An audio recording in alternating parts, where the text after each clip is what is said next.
Welcome to this explainer.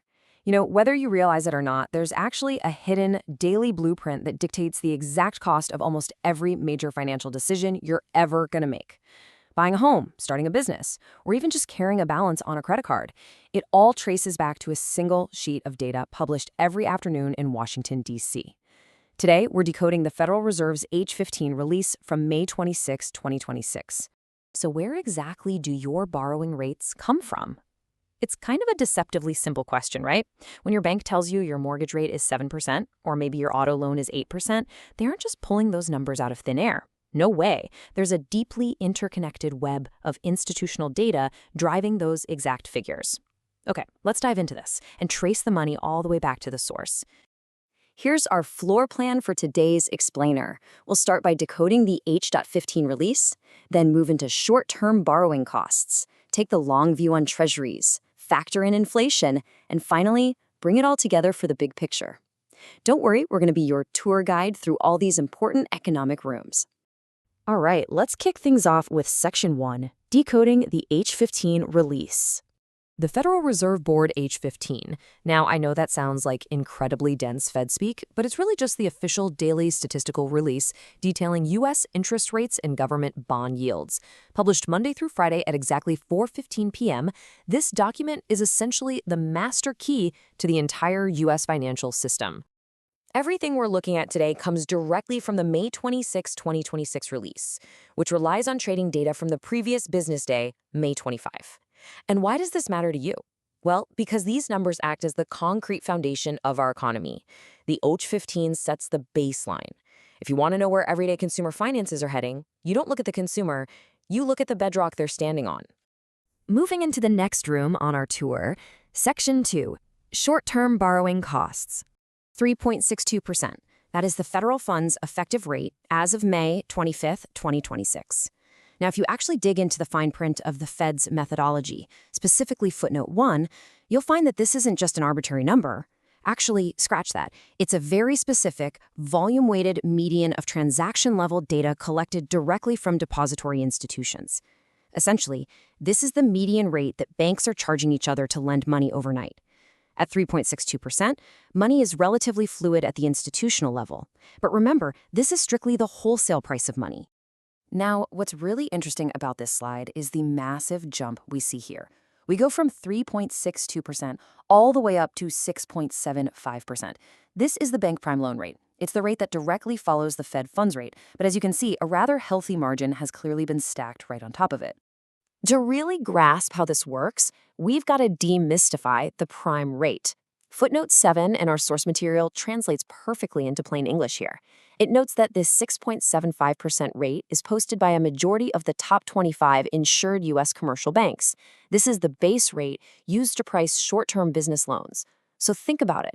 If you're a small business owner looking to open a line of credit for inventory, or a consumer with a variable rate credit card, your bank is taking that 3.62% wholesale cost, adding their operational costs and, of course, their profit margins to establish this 6.75% prime rate as the starting line for your specific loan.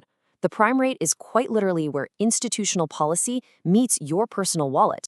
Okay, let's step out of the short-term room and into Section 3, the long view on treasuries. Let's look at how this builds over time by checking out constant maturity. To standardize the data, the Treasury interpolates yields from the daily yield curve based on closing market bid yields. What does that mean for us? It means the Treasury does the complex math to give us clean, standardized benchmarks for specific timeframes, even if an exact bond maturity isn't trading on the open market that particular day. Thanks to that math, we can see the progression crystal clear on a mini yield curve. It's at 3.86% at the one-year mark, and it scales steadily up to a 5.07% yield if you lock your capital away for 30 years. Time is money, literally.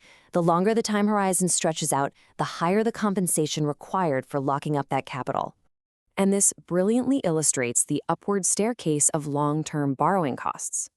This upward slope represents a totally normal functioning market where investors expect steady economic growth and are appropriately compensated for long-term risk. You can just track how the cost of borrowing steadily increases over time based on the data.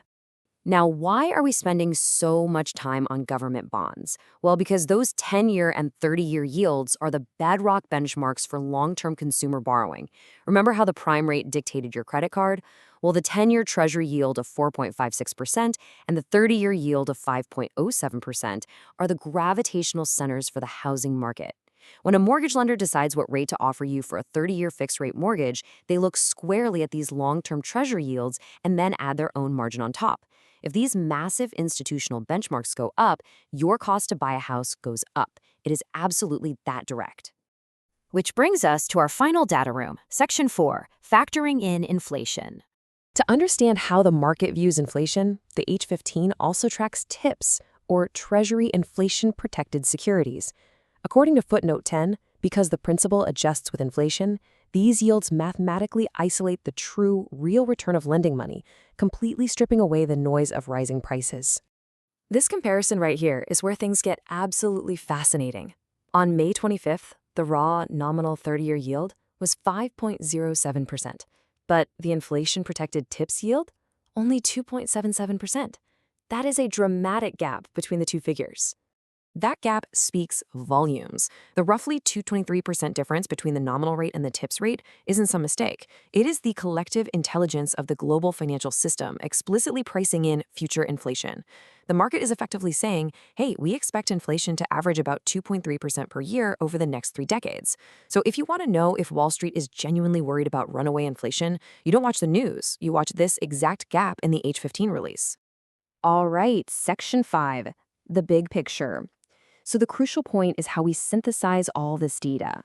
It builds into a remarkably logical 3-step pipeline. First up, the Federal Reserve helps establish the very bottom floor of the economy via the Fed funds rate, sitting at 3.62%. Second, commercial banks take that wholesale cost, add their operational margins, and set the prime rate at 6.75%, which dictates the cost of your credit cards and business lines of credit. And third, the wider global market dictates the Treasury curve, pushing long-term 30-year yields to 5.07%, serving as the launchpad for your long-term mortgage rates. It's a cascading flow of capital, trickling down from institutional vaults straight into your wallet. Ultimately, the H.15 isn't just a boring spreadsheet. It's the daily weather report for the U.S. economy. It shows us with pinpoint accuracy exactly what it costs to access capital today and what the smartest institutions in the world expect it to cost tomorrow. Understanding these few key numbers gives you a massive, tangible advantage when you're planning your financial future. These numbers update every single afternoon at 4:15 p.m. sharp. You now know exactly how to read the foundation. So, knowing where the foundation of borrowing stands today, how will these rates shape your next major financial move? Will you lock in a long-term rate or float on the short-term prime? The blueprint is in your hands. Thank you so much for joining me today for this explainer, and keep learning.